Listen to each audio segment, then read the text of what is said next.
Jambo la kwanza ninapongeza mkoa kwa kazi kubwa na kazi nzuri ya kutekeleza maelekezo ya Mheshimiwa Rais ya kuhakikisha kila halmashauri nchini zile zenye mapato kujenga vituo vya afya, kujenga zahanati na kujenga mashule. Katika nchi yetu TAMISEMI mikoa 26 iko chini yetu. Na ile mikoa ambayo imefanya vizuri ni mkoa wa Mbeya, chini ya mkoa wa Mbeya.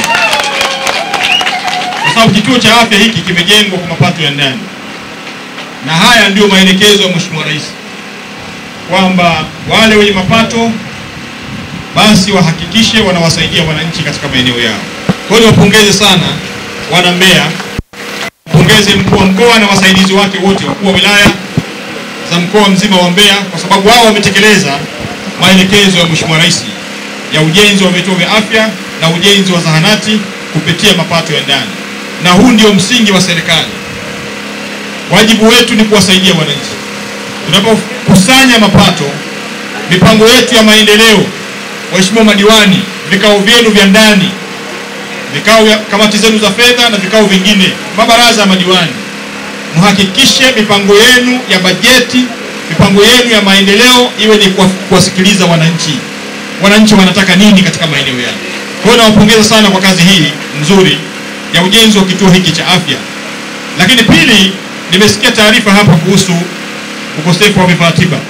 Sasa wataalamu wangu wako hapa. Kwa niaba ya mkurugenzi wa afya, hakikisha vipatikana vifaa tiba kuweza kusaidia. Na fedha bado tunayo. Kwa hiyo tena vifaa tiba hapa visipopungua vya milioni 300. Watu waweze kupata tiba hapa. Ndio maelekezo yangu. Lakini jambo la tatu, hakikisheni jengo hili sasa limekamilika. Mkurugenzi wa halmashauri, nimeambiwa kwamba mnaweza mkamalizia eneo lilobaki. Mmeshamaliza? Mwezi wa 7 mnamaliza. Hakikisheni kila kinachopaswa kukamilika kimekamilika kwa wakati. Msisubiri, kwa sababu huo ndio msingi ambao rais wetu anataka. Anawataka mjishushe kwa wananchi. Mipango yenu ya maendeleo iwe ni wananchi, muwafikirie wananchi wakati wote. Wajibu wetu ni kuhakikisha tumeleta vifaa tiba.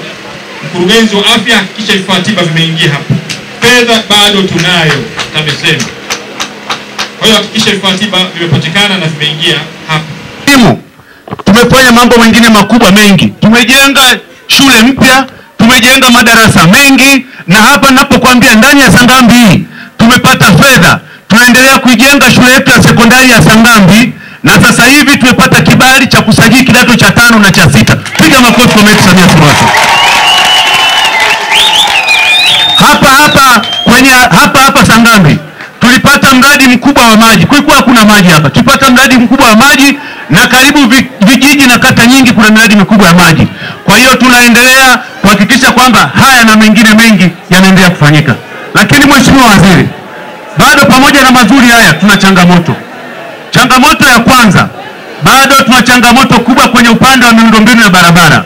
Tunajua serikali ilitupatia fedha na kutuongezea bajeti kutoka milioni 750 kwa mwaka tulikuwa tunazipata 2021, sasa tutapata bilioni 2.2. Tunaomba mtuongezee bajeti hii, kwa sababu kwa ukubwa wa jiografia ya Chunya bado tuna barabara nyingi ambazo tunashindwa kuzifikia na tunashindwa kuzitengeneza. Na nifikisha kilio kwako hiki ili barabara ziweze kutengenezwa. Lakini la pili, maombi.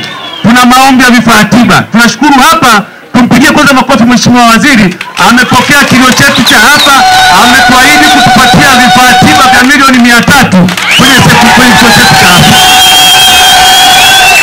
Lakini kwa ukubwa wa wilaya ya Chunya, kwa ukubwa wa vifaa tiba pamoja na watumishi, naleta ombi hili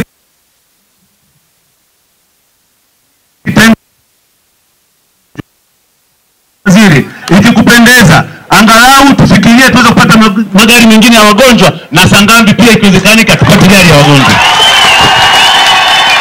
Jambo la mwisho, tuna mengi ya kuzungumza hapa, lakini pia wilaya yetu ya Chunya inatuunganisha na mkoa wa Tabora na Singida. Kazi kubwa imefanyika, lakini ni kuombe ulipokea hili ombi. Barabara yetu ijengwe kwa kiwango cha lami kuanzia Makongorosi ituunganishe na Tabora na Singida, ndio itakuwa tumeunganisha mkoa wetu wa Mbeya na mkoa wa Tabora na Singida.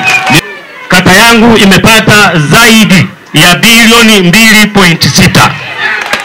Siwezi kunyambulisha, lakini kuna changamoto ambazo zingine ameongea mheshimiwa mbunge kwenye kata yangu, na changamoto kama 3. Lakini ya kwanza ni mawasiliano.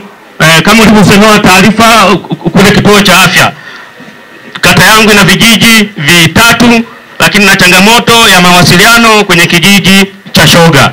Lakini ukija kwenye kijiji cha Sangambi na changamoto ya barabara kutoka Majengo kwenda Denderuka na umeme. Lakini na imani kupitia serikali inayoongozwa na Mama Samia haya yote yatatekelezwa. La mwisho sio kwa umuhimu, kuna mgogoro, sio mgogoro mheshimiwa waziri, kati ya Simbalivu na Charangwa.